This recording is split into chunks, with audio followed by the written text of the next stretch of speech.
कहानी की शुरुआत में हमें डेविड नाम के एक आदमी को दिखाया जाता है जो कि पेंटिंग बना रहा होता है। उसकी वाइफ का नाम स्टेफनी और बेटे का नाम बिली होता है। अब ये लोग देखते हैं कि बाहर का मौसम बहुत ज्यादा खराब है, जिसकी वजह से वहाँ बहुत ज्यादा बारिश हो रही है और बहुत बड़ा तूफान भी आने वाला है। इसीलिए डेविड अपनी फैमिली को लेकर बेसमेंट में सोने के लिए चला जाता है। लेकिन जब सुबह इनकी आंख खुलती है तो इन्हें पता चलता है कि रात बहुत बड़ा तूफान आया था, जिसकी वजह से वहाँ के सभी घर और हर चीज तबाह हो गई है। अब ये लोग पास की ही एक लेक के पास जाते हैं, जहाँ ये बहुत सारी मिस्ट को अपनी ओर आते हुए देखते हैं, यानी कि कोहरा को अपनी ओर आते हुए देखते हैं। जिस बात से ये लोग बहुत ज्यादा हैरान हो जाते हैं, क्योंकि वहाँ इतना ज्यादा कोहरा पहले कभी नहीं आया था। डेविड के ही एक पड़ोसी नॉर्टन का घर भी उसी तूफान में बर्बाद हो गया था, जिस वजह से वह बहुत ज्यादा दुखी था। इसके बाद डेविड अपने बेटे और पड़ोसी नॉर्टन को साथ लेकर मार्केट से खाने पीने का सामान खरीदने के लिए जाता है, क्योंकि ऐसे समय में उन्हें कई दिनों तक भूखा भी रहना पड़ सकता है। जाते वक्त डेविड को बहुत सारी मिलिट्री दिखाई देती है, जो कि बहुत ज्यादा जल्दी में कहीं जा रही थी। खैर, अब डेविड जैसे ही मार्केट पहुंचता है तो वो देखता है कि वहाँ मौजूद सभी लोग अपने अपने घर के लिए खाने पीने की चीज और जरूरी सामान इकट्ठा करने में लगे हुए थे, मानो उस शहर में कोई बड़ी आपदा आने वाली है। उसी मार्केट में हम 3 आर्मी ऑफिसर को देखते हैं, जो कि आज छुट्टी पर अपने घर जाने वाले थे। लेकिन तभी वहाँ एक आदमी आता है और उन्हें बताता है कि किसी जरूरी काम की वजह से उनकी छुट्टियां कैंसिल कर दी गई हैं। अभी हम देखते हैं कि एक आदमी तेजी से भागता हुआ मार्केट की ओर आ रहा है और उसकी नाक से भी बहुत ज्यादा ब्लड निकल रहा है, और वह मार्केट में मौजूद सभी लोगों से मिस्ट वाली जगह पर, यानी कि कोहरा वाली जगह पर जाने से मना करता है। इसी दौरान वहाँ एक बहुत बड़ा टोर्नेडो आता है, जो कि मिस्ट का ही बना होता है, जिस वजह से वहाँ हर तरफ मिस्ट ही मिस्ट फैल जाती है। मार्केट में मौजूद लोगों को बाहर का कुछ भी दिखाई नहीं देता और हर तरफ से चिल्लाने की आवाज आने लगती है, जिससे सब लोग बहुत ज्यादा डर जाते हैं और मार्केट को चारों तरफ से लॉक कर लेते हैं। लेकिन एक लेडी बाहर जाने की जिद करने लगती है, क्योंकि घर पर उसके बच्चे भूखे थे। हालांकि पहले तो सब लोग उसे बाहर जाने से मना करते हैं, लेकिन बहुत ज्यादा रिक्वेस्ट करने पर वह उसे बाहर जाने देते हैं। इधर डेविड अपने बेटे के लिए ब्लैंकेट लेने के लिए जाता है तो वो देखता है कि मार्केट का इमरजेंसी जनरेटर खराब हो चुका है और उसमें से धुआं निकलने लगा है। अभी डेविड को अपने पीछे कुछ हलचल सी दिखाई देती है, जिससे डरकर वह भागने लगता है। लेकिन मार्केट का स्टाफ भी उसी जनरेटर को ठीक करने के बारे में बात कर रहा होता है और वो लोग कहते हैं कि जनरेटर को ठीक करने के लिए उन्हें बाहर जाना होगा। लेकिन डेविड उन्हें बाहर जाने से मना करता है और कहता है कि बाहर कोई है जो कि बहुत ज्यादा खतरनाक है। लेकिन उनमें से कोई भी उसकी बात नहीं सुनता और एक लड़का जनरेटर को ठीक करने के लिए बाहर जाने लगता है। लेकिन तभी किसी क्रिएचर का टेंटिकल उसे पकड़ लेता है और बाहर की ओर खींचने लगता है। हालांकि सब लोग उसे बचाने की कोशिश करते हैं, लेकिन क्रिएचर उसे बाहर खींच लेता है और उसे बेरहमी से मार देता है। इस दौरान डेविड उस क्रिएचर के टेंटिकल का कुछ हिस्सा काट देता है और लोगों को उसके बारे में बताता है। तभी स्टाफ मैनेजर उस टेंटिकल को देखने के लिए आता है, लेकिन जैसे ही ये लोग उस टेंटिकल को टच करते हैं तो वह मूव करने लगता है और उसके अंदर से एक द्रव निकलने लगता है। अब मैनेजर सबको इसके बारे में बताता है और उन्हें बाहर जाने से मना करता है, लेकिन नॉर्टन अभी भी उनकी बात का विश्वास नहीं करता और कुछ लोगों को अपने साथ लेकर बाहर जाने लगता है। तब डेविड उनमें से एक आदमी को रस्सी से बांधकर बाहर भेजता है। तभी रस्सी तेजी से बाहर की ओर खींचने लगती है और उस आदमी की सिर्फ आधी बॉडी ही वापस आती है, जिससे हमें पता चलता है कि उन सभी लोगों को क्रिएचर ने मार दिया है। ये देख सभी लोग बहुत ज्यादा डर जाते हैं और मिस्ट के हटने तक उस स्टोर में ही रुकने का डिसाइड करते हैं। खैर, अब रात हो जाती है और जनरेटर खराब होने की वजह से सब लोग अपनी अपनी टॉर्च जलाकर वहाँ उजाला करते हैं, जिससे अट्रैक्ट होकर स्टोर के बाहर बहुत सारे छोटे छोटे बक्स आ जाते हैं और उन बक्स को खाने के लिए कुछ बड़े बड़े क्रिएचर्स भी वहाँ पहुँच जाते हैं, जो कि बहुत ज्यादा खतरनाक लग रहे थे।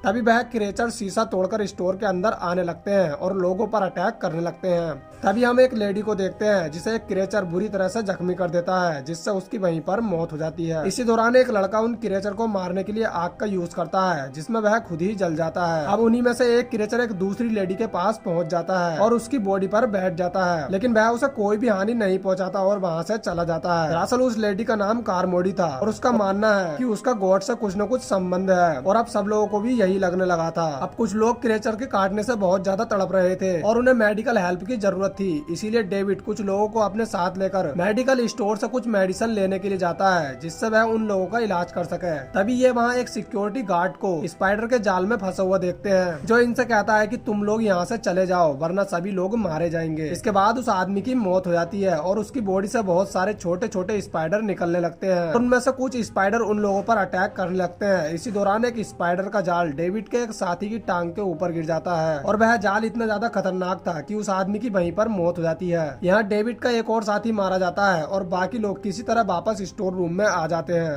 अब डेविड को वहाँ एक आर्मी ऑफिसर मिलता है जो कि उन्हीं माउंटेन पर ड्यूटी कर रहा था जहाँ से ये मिस्ट आ रही थी। डेविड उससे इस मिस्ट के बारे में पूछने लगता है और कहता है कि क्या तुम जानते हो कि ये मिस्ट कहाँ से आ रही है। वह आर्मी ऑफिसर उसे बताता है कि कुछ टाइम पहले गवर्नमेंट का उन माउंटेन पर एक प्रोजेक्ट चल रहा था जिसमें कुछ महान साइंटिस्ट अलग अलग चीजों पर रिसर्च कर रहे थे। उन्हीं के द्वारा वहाँ एक पोर्टल बनाया गया था जिससे दूसरी दुनिया की कोई भी चीज हमारी दुनिया में आ सकती है और ये क्रिएचर्स भी वहीं से आ रहे हैं। अब मिस्टर कारमोडी उस आर्मी ऑफिसर पर गुस्सा होने लगती है और कहती है कि तुम्हारी वजह से सभी लोगों की जान खतरे में आ चुकी है। और तभी एक आदमी उस आर्मी ऑफिसर पर चाकू से अटैक करता है जिसके बाद सब लोग उस आर्मी ऑफिसर को स्टोर के बाहर फेंक देते हैं क्योंकि सब लोग उस पर बहुत ज्यादा गुस्सा थे। वह आर्मी ऑफिसर उन सभी से स्टोर के अंदर आने की रिक्वेस्ट करता है। अभी एक बड़ा सा क्रिएचर उस पर अटैक करता है और उसे बुरी तरह से मार देता है। अब सब लोग रात वहीं पर गुजारते हैं और अगली सुबह डेविड सभी लोगों से कहता है कि हमें जल्द से जल्द यहाँ से निकलना होगा वरना सब लोग मारे जाएंगे। लेकिन कारमोडी उसे बाहर जाने से मना करती है और कहती है कि हमें क्रिएचर को रोकने के लिए किसी एक बच्चे का बलिदान देना होगा और वह बच्चा डेविड का होगा। अब सभी लोग कारमोडी की बात पर एग्री हो जाते हैं लेकिन डेविड किसी को भी बिली के पास नहीं आने देता। तभी एक आदमी कारमोडी को शूट करके मार देता है क्योंकि उसकी वजह से सभी लोग एक दूसरे के ही दुश्मन बनने लगे थे। डेविड अपने बेटे को लेकर स्टोर से बाहर आ जाता है और बाकी लोग भी अपने अपने घर जाने का डिसाइड करते हैं। लेकिन तभी वहाँ पर एक बहुत बड़ा क्रिएचर आ जाता है और लोगों को बुरी तरह से मारने लगता है। इस दौरान डेविड अपने बेटे और कुछ लोगों को अपनी कार से लेकर वहाँ से जाने लगता है लेकिन जैसे ही वह अपने घर पहुँचता है तो वो देखता है कि कुछ स्पाइडर ने उसके घर पर अटैक किया था और उसकी वाइफ को भी मार दिया है। इस बात से डेविड बहुत ज्यादा दुखी होता है। खैर इसके बाद डेविड वहाँ से किसी दूसरी सेफ जगह पर जाने लगता है। तभी रास्ते में उसकी गाड़ी का फ्यूल खत्म